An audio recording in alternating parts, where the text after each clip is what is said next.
हरे कृष्णा। शतानीक ने अपने 6 बाणों द्वारा सारथी और घोड़ों सहित द्रोणाचार्य को घायल करके बड़े जोर से गर्जना की। तत्पश्चात दुष्कर पराक्रम करने की इच्छा से क्रूरतापूर्वक कर्म करने के लिए तत्पर हो उन्होंने महारथी द्रोणाचार्य पर 100 बाणों की वर्षा की। तब द्रोणाचार्य ने वहां गर्जना करते हुए शतानीक के कुंडल सहित मस्तक को शुर नामक बाण द्वारा तुरंत धड़ से अलग करके काट गिराया। यह देखकर मत्स्य देश के सैनिक भाग खड़े हुए। इस प्रकार द्रोणाचार्य ने मत्स्य देशी योद्धाओं को जीतकर चेदी, करुष, केकय, पांचाल, संजय तथा पांडव सैनिकों को बारंबार परास्त किया। जैसे प्रज्वलित अग्नि सारे वन को जला देती है, उसी प्रकार क्रोध में भरकर शत्रु की सेनाओं को दग्ध करते हुए सुवर्णमय रथ वाले वीर द्रोणाचार्य को देखकर संजय वर्षी क्षत्रिय कांपने लगे। उत्तम धनुष लेकर शीघ्रतापूर्वक अस्त्र चलाने और शत्रुओं का वध करने वाले द्रोणाचार्य की प्रत्यंचा का शब्द संपूर्ण दिशाओं में सुनाई पड़ता था। शीघ्रतापूर्वक हाथ चलाने वाले द्रोणाचार्य के छोड़े हुए बाण सायक, हाथियों, घोड़ों, पैदल रथियों, गजारोहियों को मथ डालते थे। बलवान शूरवीर महाधनुर्धर मित्रों को अभय प्रदान करने वाले द्रोणाचार्य सारी सेना में हलचल मचाते हुए संपूर्ण दिशाओं में विचर रहे थे। युद्ध में तीव्र वेग से विचरते हुए आचार्य के ध्वज में जो वेदी का चिन्ह बना हुआ था, वह हमें हिमालय के शिखर की भांति शोभायमान दिखाई देता था। जैसे देव दानव वंदित भगवान विष्णु दैत्यों की सेना में भयानक संहार मचाते हैं, उसी प्रकार द्रोणाचार्य ने पांडव सेना में भारी मारकाट मचा रखी थी। वह शौर्य संपन्न महानुभाव द्रोण ने युद्ध स्थल में रक्त की नदी बहा दी थी। उस नदी को पार करना बहुत कठिन था। वह नदी लोगों को यमलोक ले जाने वाली थी। मांसाहारी जंतु उसके आसपास मंडराकर डेरा डाले हुए थे। सियार और कुत्तों के झुंड जुटे हुए थे। उसके सब और महाभयंकर मांसभक्षी पिशाच निवास करते थे। समस्त सेनाओं को दग्ध करने वाले यमराज के समान भयंकर उदार महारथी द्रोणाचार्य पुत्र पर कुंती पुत्र युधिष्ठिर आदि सब वीर सब ओर से एक साथ टूट पड़े।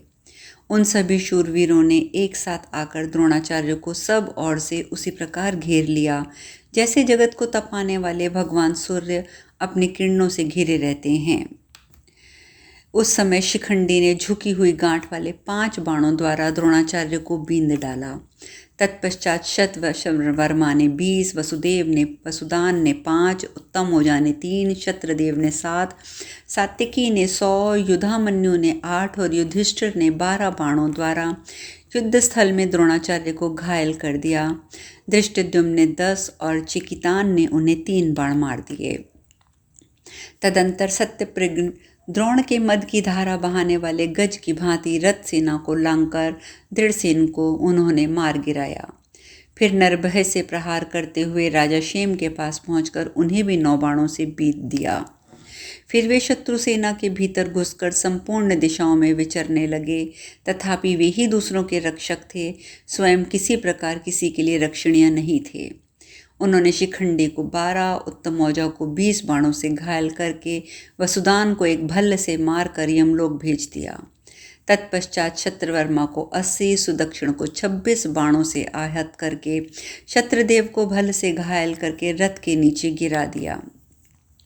द्रोण के धनुष, घोड़े, सारथी वे सब भी पांचाल राजकुमार के द्वारा ध्वस्त होने लगे, परंतु द्रोणाचार्य ने पांचाल राजकुमार को मार डाला। पांचालों के यश को बढ़ाने वाले राजकुमार के मारे जाने पर वहां द्रोण को मार डालो इस प्रकार महान कोलाहल होने लगा। इस प्रकार अत्यंत क्रोध में भरे हुए पांचाल, मत्स्य, केकय, संजय और पांडव योद्धाओं को बलवान द्रोणाचार्य ने क्षोभ में डाल दिया। कौरवों से घिरे हुए द्रोणाचार्य ने युद्ध में सात्विकी, चिकितान, धृष्टद्युम्न, शिखंडी, वृद्धशेम के पुत्र चित्रसेन कुमार, सेनाबिंदु, सुवर्चा, इन सबको तथा अन्य बहुत से विभिन्न देश के राजाओं को परास्त कर दिया। महाराज, आपके पुत्रों ने उस महासमर में विजय प्राप्त करके सब और भागते हुए पांडव योद्धाओं को मारना आरंभ किया। भरत नंदन, इंद्र के द्वारा मारे जाने वाले दानवों की भांति महामना द्रोण की मार खाकर पांचाल के कई मत्स्य देश के सैनिक कांपने लगे। इस प्रकार श्री महाभारत द्रोण पर्व के अंतर्गत संक्षिप्त वध में द्रोणाचार्य का युद्ध विषयक 21वां अध्याय पूर्ण हुआ। आगे संजय कहते हैं, महाराज, कौरवों ने देखा कि पांचाल, पांडव, मत्स्य, सृंजय, चेदी और के कई देशीय योद्धा युद्ध में द्रोणाचार्य के बाणों से पीड़ित होकर विचलित हो उठे हैं तथा जैसे समुद्र की महान जलराशि बहुत सी नावों को बहा ले जाती है, उसी प्रकार द्रोणाचार्य के धनुष से छूटकर शीघ्र ही प्राण हर लेने वाले बाण समुदाय ने पांडव सैनिकों को मार भगाया है। तब वे सिंहनाद एवं नाना प्रकार के रणवाद्यों का गंभीर घोष करते हुए शत्रुओं के रथारोहियों, हाथी सवारों और पैदल सैनिकों को सब ओर से रोकने लगे। सेना के बीच में खड़े होकर स्वजनों से घिरे हुए राजा दुर्योधन ने पांडव सैनिकों की ओर देखते हुए अत्यंत प्रसन्न होकर कर्ण से हंसते हुए कहा, राधानंदन, देखो, सुदृढ़ धनुष धारण करने वाले द्रोणाचार्य के बाणों से ये पांचाल सैनिक उसी प्रकार पीड़ित हो रहे हैं जैसे सिंह वनवासी मृगों को त्रस्त कर देता है। मेरा तो ऐसा विश्वास है कि ये फिर कभी युद्ध की इच्छा नहीं करेंगे। महामना द्रोण के सुवर्ण पंखयुक्त बाणों से पीड़ित होकर ये इधर उधर चक्कर काटते हुए एक मार्ग से भी नहीं भाग रहे हैं। निश्चय ही आज जीवन और राज्य से निराश हो ये दुर्बुद्धि पांडु कुमार सारे संसार को द्रोणमय ही देख रहे होंगे। यह सुनकर कर्ण बोला, राजन, ये महाबाहु भीमसेन जीते जी कभी युद्ध नहीं छोड़ सकता। पुरुष सिंह, तुम्हारे सैनिक जो ये सिंहनाद कर रहे हैं, इन्हें भीमसेन कभी नहीं सहेगा। पांडव शूरवीर, बलवान, अस्त्र विद्या में निपुण और युद्ध में उन्मत्त होकर लड़ने वाले हैं, यही मेरा विश्वास है। मैं ऐसा मानता हूँ कि पांडव तुम्हारे द्वारा दिए हुए विष, अग्निदाह और दूत के क्लेशों और वनवास को याद करके कभी युद्ध भूमि नहीं छोड़ेंगे। अमित तेजस्वी महाबाहु कुंती पुत्र वृकोधर इधर की ओर लौटे हैं। वे बड़े बड़े उदार महारथियों को चुन चुन कर मारेंगे। वे खड्ग, धनुष, शक्ति, घोड़े, हाथी, मनुष्य एवं रथों और लोहे के डंडे के समूहों से सैनिकों का संहार कर डालेंगे। देखो, भीमसेन के पीछे सात्विकी आदि महारथी तथा पांचाल के कई मत्स्य और विशेषतः पांडव योद्धा भी आ रहे हैं। क्रोध में भरे हुए भीमसेन से प्रेरित होकर ये शूरवीर, बलवान, पराक्रमी महारथी सैनिक हमारे सैनिकों को मारते आ रहे हैं। ये कुरुश्रेष्ठ पांडव भीमसेन की रक्षा के लिए द्रोणाचार्य को सब ओर से उसी प्रकार घेर रहे हैं जैसे बादल सूर्य को ढक देता है। राजन, पांडवों के सहायक बंधु श्री कृष्ण हैं। वे उन्हें युद्ध विषयक कर्तव्य का निर्देश दिया करते हैं। वे लज्जाशील, शत्रुओं को मारने की कला में निपुण तथा पवित्र लक्षणों से युक्त हैं। रणभूमि में बहुत से भूपाल उनके वश में आ चुके हैं।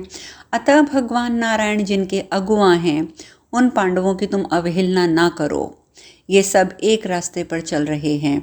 यदि व्रत और नियम का पालन करने वाले द्रोणाचार्य की रक्षा ना की गई तो ये उन्हें उसी प्रकार पीड़ा देंगे जैसे मरने की इच्छा वाले पतंग दीपक को बुझाने की चेष्टा किया करते हैं।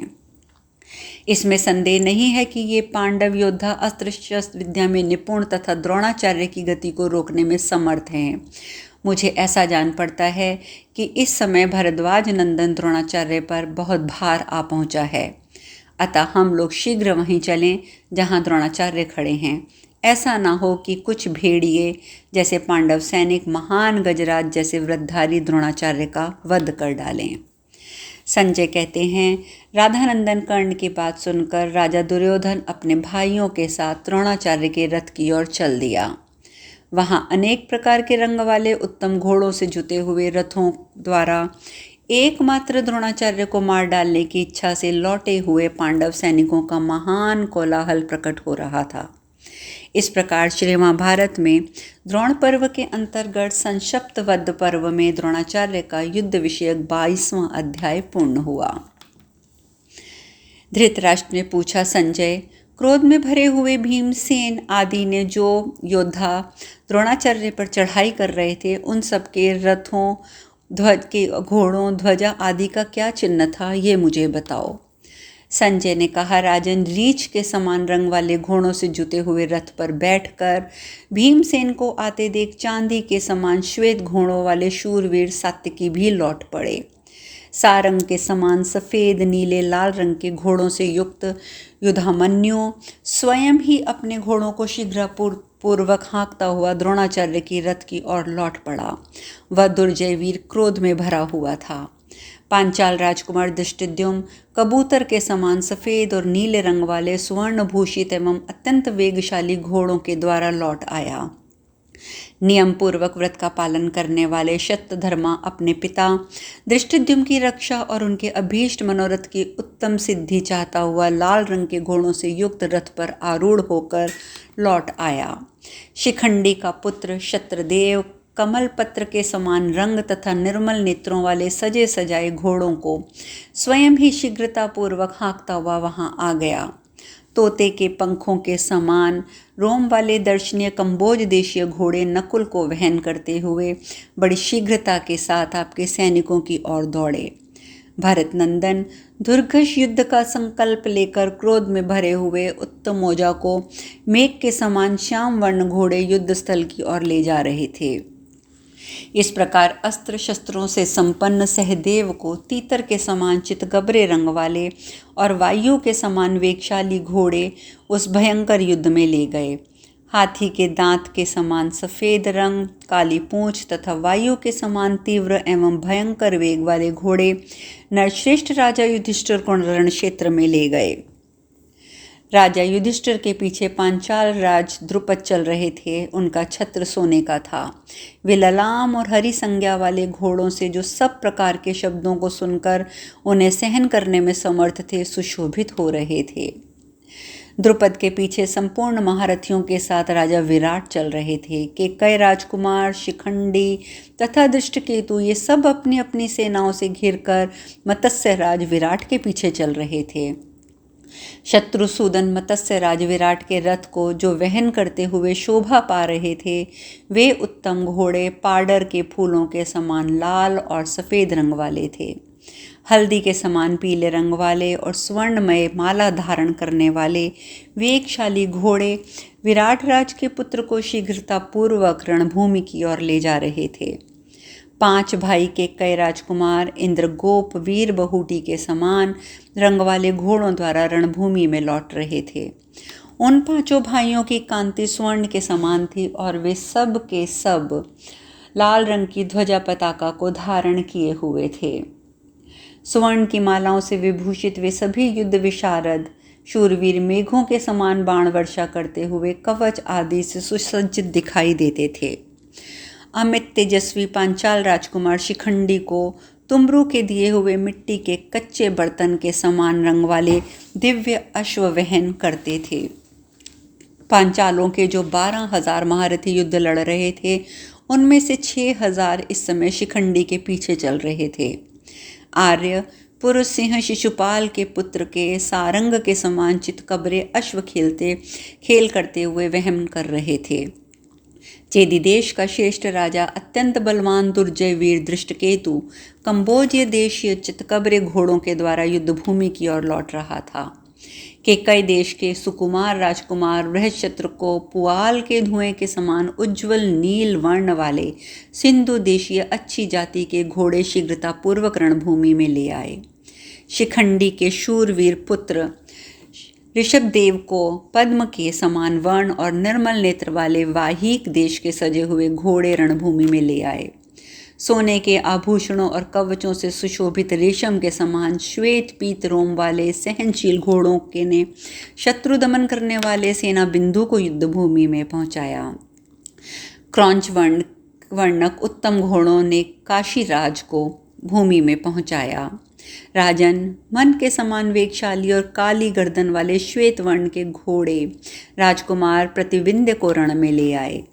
कुंती कुमार भीमसेन ने जिस सौम्य रूप वाले पुत्र सुत सोम को जन्म दिया था, उसे उड़द के फूल की भांति सफ़ेद और पीले रंग वाले घोड़ों ने रण क्षेत्र में पहुंचाया। कौरवों के उदेंदु नामक पुर में सोमाभिषव के दिन सहस्त्रों चंद्रमाओं के समान कांतिमान ये बालक उत्पन्न हुआ था, इसलिए इसका नाम सुतसोम रखा गया था। नकुल के स्पृहणीय पुत्र शतानीक को शाल पुत्र के समान रक्त पीत वर्ण और बाल सूर्य के समान कांतिमान अश्वरण भूमि में ले आए।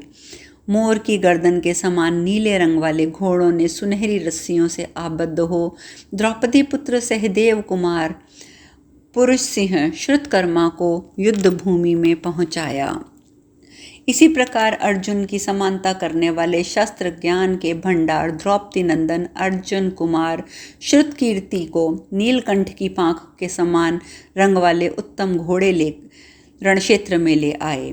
जिस युद्ध में श्री कृष्ण और अर्जुन से ड्योढ़ा बताया गया है, उस सुभद्रा कुमार अभिमन्यु को रणक्षेत्र में कपिल वर्ण के घोड़े ले आए। आपके पुत्रों में से जो एक युयुत्सु पांडवों की शरण में जा चुके हैं, उन्हें पुआल के डंठल के समान रंग वाले विशाल काय एवं वृहद अश्वों ने युद्ध भूमि में पहुंचाया। सुचित्त के पत्र कुमार सत्यधृति को सुवर्णमय विचित्र कवचों से सुसज्जित और काले रंग के पैरों वाले सारथी की इच्छा के अनुसार चलने वाले उत्तम घोड़ों ने युद्ध में उपस्थित किया। सुवर्णमाला धारण करने वाले शूरवीर और सुवर्ण रंग के पृष्ठभाग से सजे हुए घोड़े नरश्रेष्ठ काशीराज को रणभूमि में ले आए। पांचालों के जो सेनापति हैं, जिन्होंने द्रोणाचार्य को अपना भाग निश्चित कर रखा है, उन धृष्टद्युम्न को कबूतर के समान रंग वाले घोड़ों ने युद्ध भूमि में पहुंचाया। ये सब के सब यम कुबेर के समान योद्धा वेगशाली सुवर्णमालाओं से अलंकृत सुशिक्षित एवं उत्तम घोड़ों के द्वारा धृष्टद्युम्न का ही अनुसरण कर रहे थे। इनके सिवा 6000 कंबोज सभद्रक वाले योद्धा हथियार उठाए वहां पहुंचे। शेष कथा कल। हरे कृष्ण।